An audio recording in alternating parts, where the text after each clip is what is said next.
As a great shot there on your screens now of the size of this grid, and as we've been saying, different sides and shapes. Andy Harley hasn't pulled up quite as far as he could have done, whether that make any real difference at the end of the day. He's been about 18 inches away to Martin Gambling there, isn't he? So it's highly in the 53 car. Has he had the commentary? Because he rolls forward.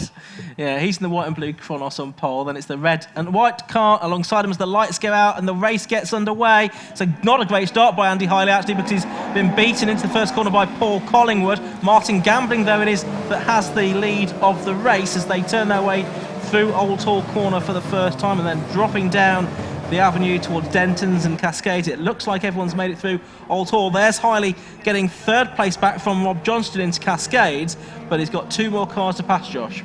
Yeah, certainly he didn't make a good start, did he? I think that was all from him not lining up as high as he could have done, but he's already fighting for second position now, and through he goes past Paul Collingwood, really committed there into Island Bend. He carries so much speed. He's already with Martin Gambling's going through up the inside. Absolutely extraordinary pace from Andy Hiley in that longer wheelbase car, the Kronos.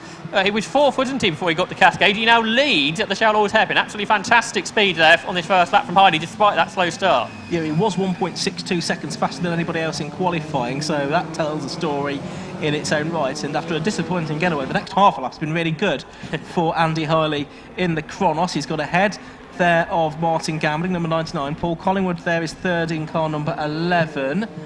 In 4th place, I think it's the number 82 car of Rob Johnston. We'll try and pick up what's going on within the classes in a moment or two, but climbing up Clay Hill towards Druids for the first time. Then it's a 13-minute +1 lap race, this, by the way.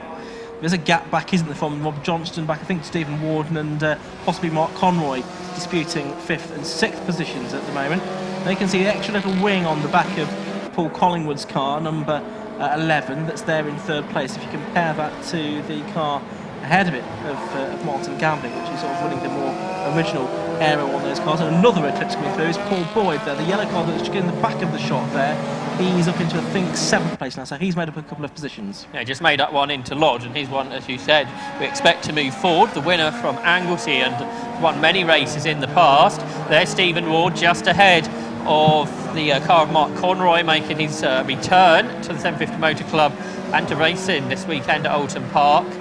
Looking through the pack there, leading Class B is Brendan Dudley, because Chris Pike has dropped a bit further back with Stuart Thompson, the driver on overall scored points, secured points, is leading the Class B championship. So he's up into 3rd place. A good start for the Caterham driver, as Andy Hiley has absolutely drove off into the distance, Ian. Yeah, 1.8 second was the gap at the beginning of the lap, and it looks like he's already pulled out another second maybe already as they round Shell Oil's corner. Well, he's already up towards Britain's, really, as the leaders were on the 2nd place goes in Shell's corner. Look like, was that another place being made up by Paul Boyd, possibly in the background there? We'll try and pick up on that. 2nd, 3rd, 4th gone through. That's Johnson. 5th now is Conroy. 6th is Ward. And the next car through, then, yeah, it is Paul Boyd. He's right with those 2 cars, disputing 5th and 6th place now. So as they drop down towards Hislops, there could well be a fight on for 6th and 7th positions. Yeah, so Conroy getting past Ward at the beginning of this lap, and Boyd was trying to follow him back through, unable to do it though. And climbing up Clay Hill there, you've got the 2 Eclipses battling for 2nd and 3rd positions. Martin Gambling still ahead of Paul Collingwood, with Rob Johnston chasing after them in the Sienna.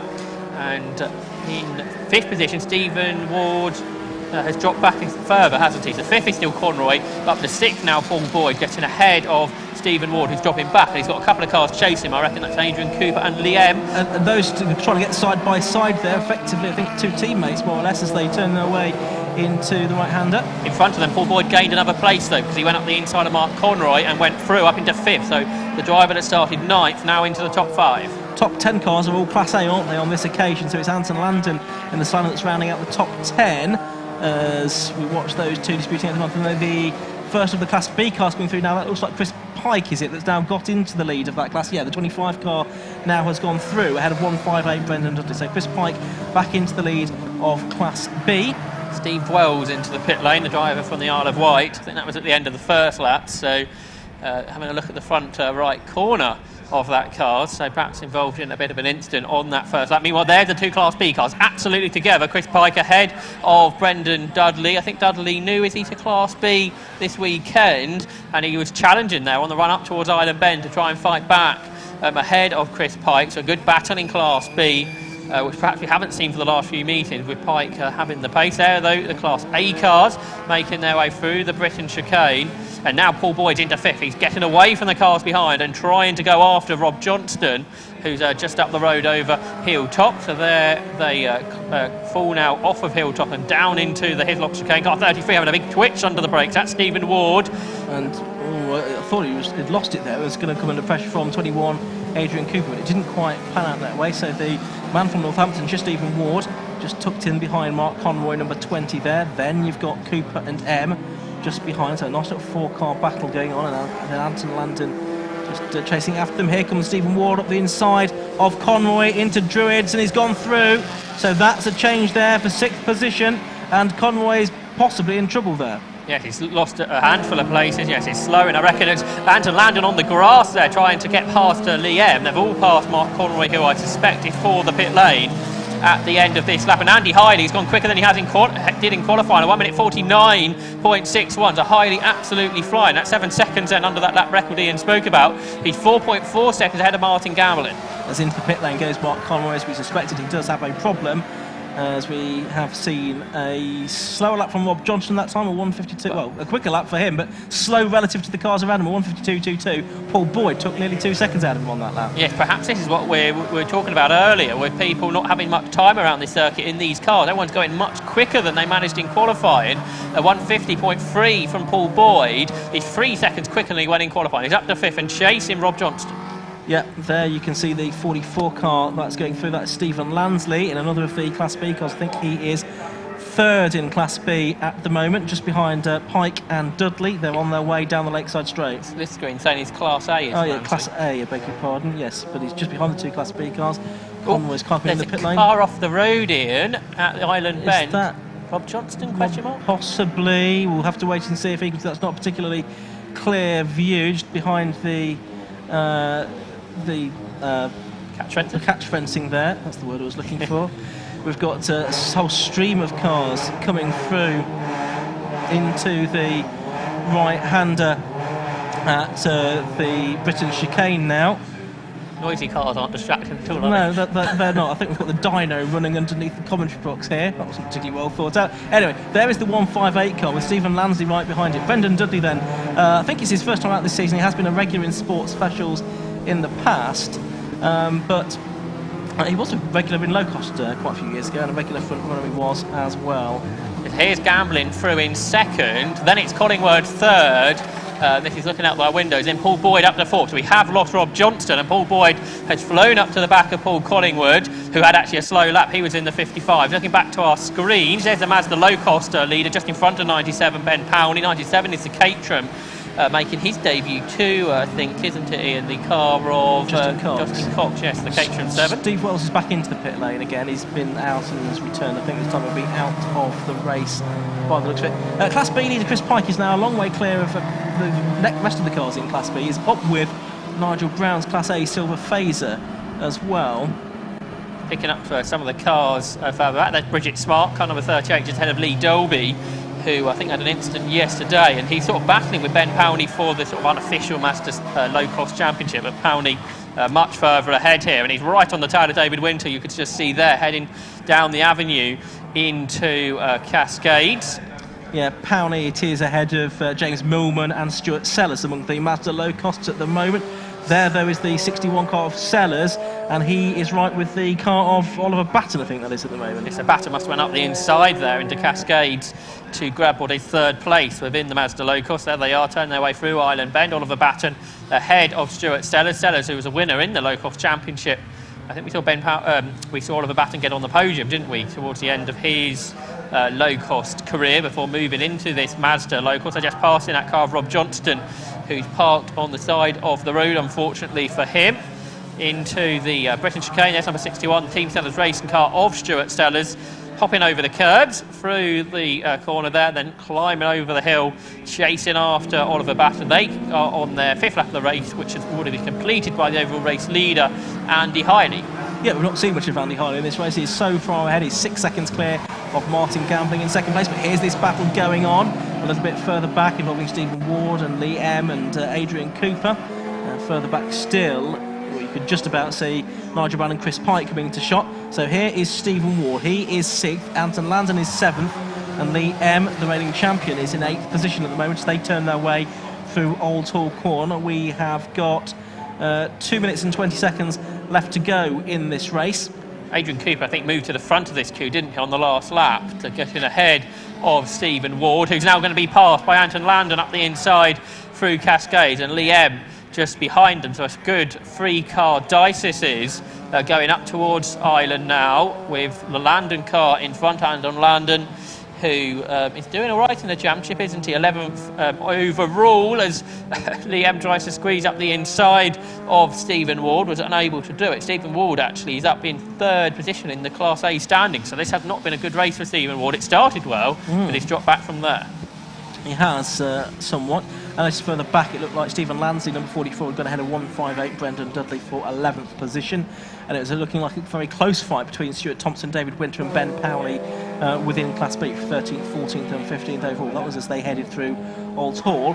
There we could see Paul Boyd going through. There he is, and he's chasing after Martin Gambling now. Oh, and there's been an incident down at the Shellers corner. It is the 20-something car. 37, isn't it? Ben Powley. Yeah, it is Ben Powley. It looked like a 2 to me. And crucially there, he's knocked some of the Rexel foam barriers into the road at Shell Oils corner. And this is one of the few occasions where car beats barrier by the looks of things, as Ben Powley drives away.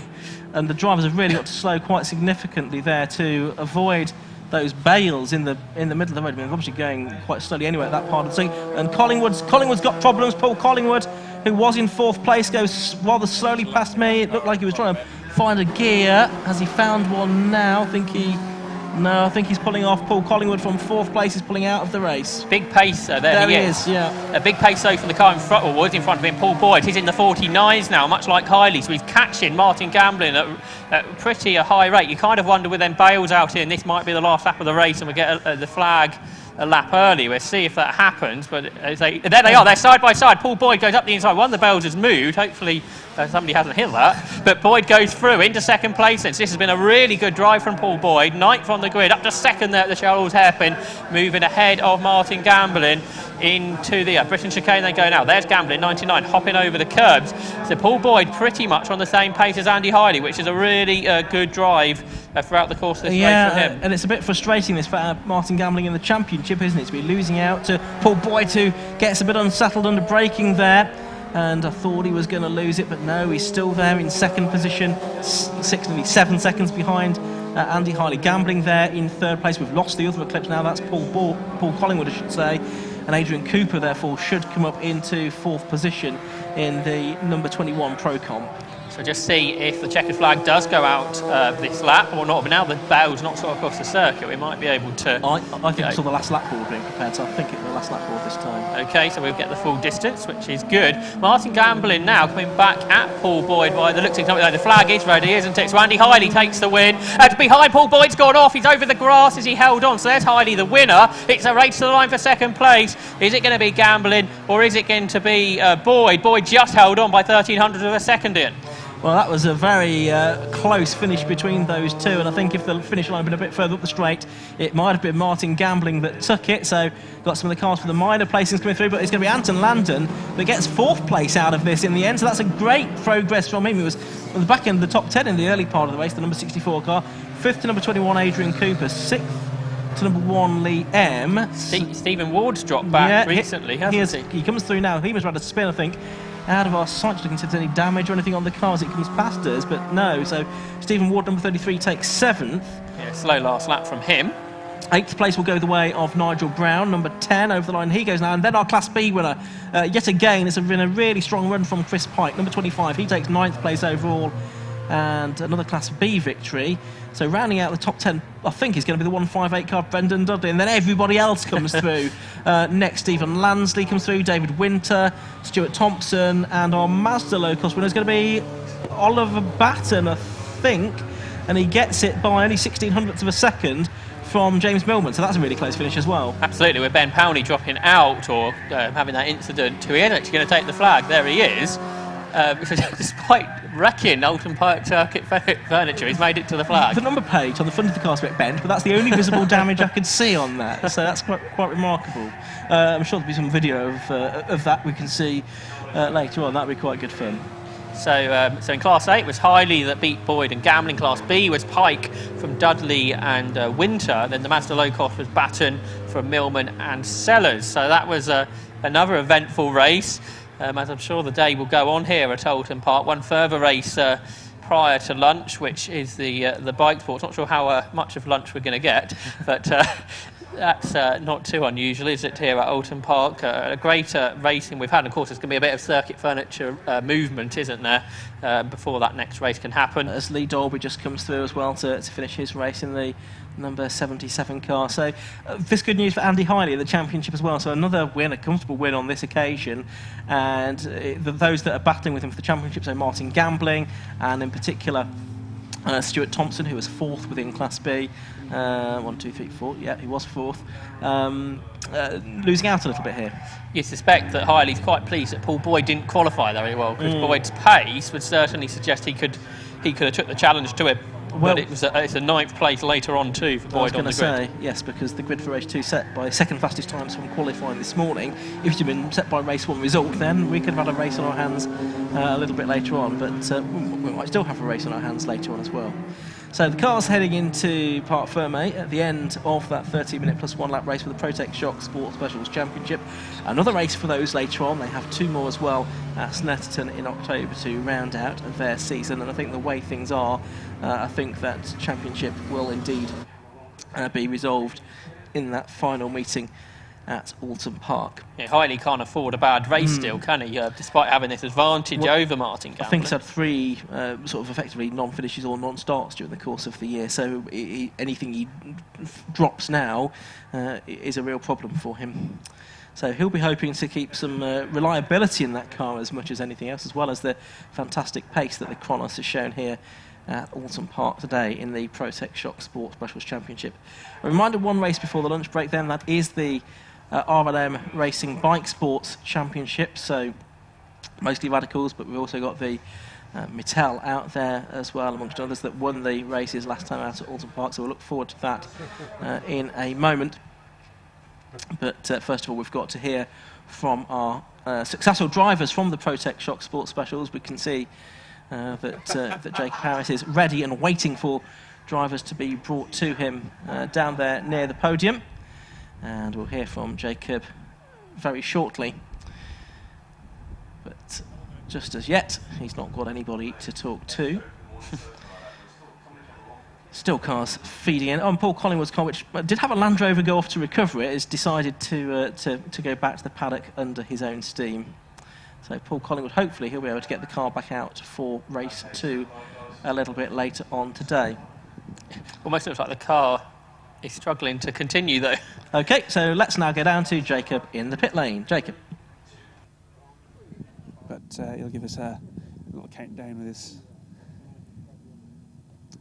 We are down at the podium with Martin, who I believe finished 3rd in that one, just about. Yeah, really gutted to not be second place there. Started the last lap in second. Thought I had quite a bit of time in hand, so took it really steady past a back marker. And Paul in the other eclipse, he was there and caught me napping. So nearly got him back across the finish line, but third's a good place anyway. I'm still happy. You have to get him back in this afternoon's race. Yeah, another race to go, so looking forward to it. And obviously, Martin, you're doing quite well in the championship this year. The 3rd place and potentially another one this afternoon. How's that shaping up for you? It's good. It puts me in good stead for second. I'd like to have got a bit further up, though, if I could. But let's see, another race to go yet. All the best for that one. Thank you very much. Next up, we have Paul Boyd, second in Class A. Paul just nicked it at the end there. That was great, wasn't it? Yeah, I was really pleased with that. Started 9th. Didn't think that I was first time here at Oulton, so I wasn't sure where you could overtake, how you can overtake. So, good outcome. For those of us who haven't been to Oulton, perhaps you could give us a few hints and tips. Tips, I'll go for it. But it's so many blind brows, and you have no idea what's on the other side. And quite often the track comes back towards you at that point. So if you get it wrong, I think you hit the barriers hard. So you certainly seem to be getting it right this afternoon. Yeah, it's great fun. Really enjoyed it. Brilliant. Thanks for talking to us, Paul. Next up, we have Ollie, who is the low-cost class winner, Mazda low-cost class winner. Congratulations. Yeah, thanks very much. It was a really good race. I had a problem with the gears on the start, so I dropped right back to the to last in Mazda low cost, and managed to fight my way up. It was a really good, clean race. Some nice hard racing by everyone. It was good fun. Bit of an incident there on the closing laps. I think it's down the bottom of the track. Anything you saw? I didn't see it. I just came and Ben was because Ben was leading the class, and then I came around the corner and he was in the barriers. So I don't know what's happened there. I hope he's all right, but I think he carried on. I saw him at the end, so I think he's all right. But just like to say thanks to SRB and Richard at SRB Racing for preparing the car and doing such a good job on it, and Josh and Liam and all the guys there. Done a really good job, and the car felt great. I think you're the first driver today to actually thank the team and or sponsors, so congratulations on that. Well, while I'm doing sponsors, I'll thank National Learning Group, and yeah, thanks. Brilliant, thank you very much. Speak to you later. Lastly, here we have Class B winner Chris Pike. Chris, tell us about Class B. Yeah, a bit of a rubbish start.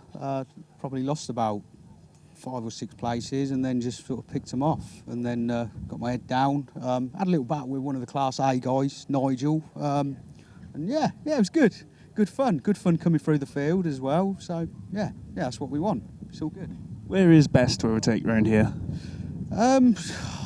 Probably I don't even know the name of the corner, but probably the last corner, I would say, and into the bottom hairpin as well. If you get a decent exit off the corner before, and then just stuff it up the inside. But yeah, no, pretty good. Yeah. Some sound advice. Good luck making those moves happen again this afternoon. All right, cheers. Thank you. And I did say lastly, but of course we have our race winner. It's Andy Hanley. Andy, congratulations on your race win. Thank you. Thanks very much. Looking spectacular out there in that blue and white 53. How do you make it go so fast? Oh, I don't know that I make it go so fast. It's a good car. Yeah, it went okay today. I've raced here quite a bit in the past, so I do know my way around-ish. We got mugged off the start though. I thought, making a mess of this. Fourth out of the first corner, I thought this is going to be hard work. But I was fortunate, it just fell right for me, and I was back in the lead back at Shell. So yeah, I thought, get my head down now, get some space. So you've been here a couple of times before. Are you a local man? Yeah, we're from West Yorkshire, so this is our closest circuit, 60 miles. So we used to race here a long time ago in the MGs, and we did a championship here, so we did quite a few laps around here. It's obviously good to be back, isn't it? It is. It's a fantastic circuit, especially on a day like this. Can't get any better, can it? Yeah, just one extension day of summer I think we've had here today. Yeah, absolutely, yes. Brilliant. Well, congratulations on your race win. Hopefully we'll see more of the same this afternoon. Thank you, and I hope so.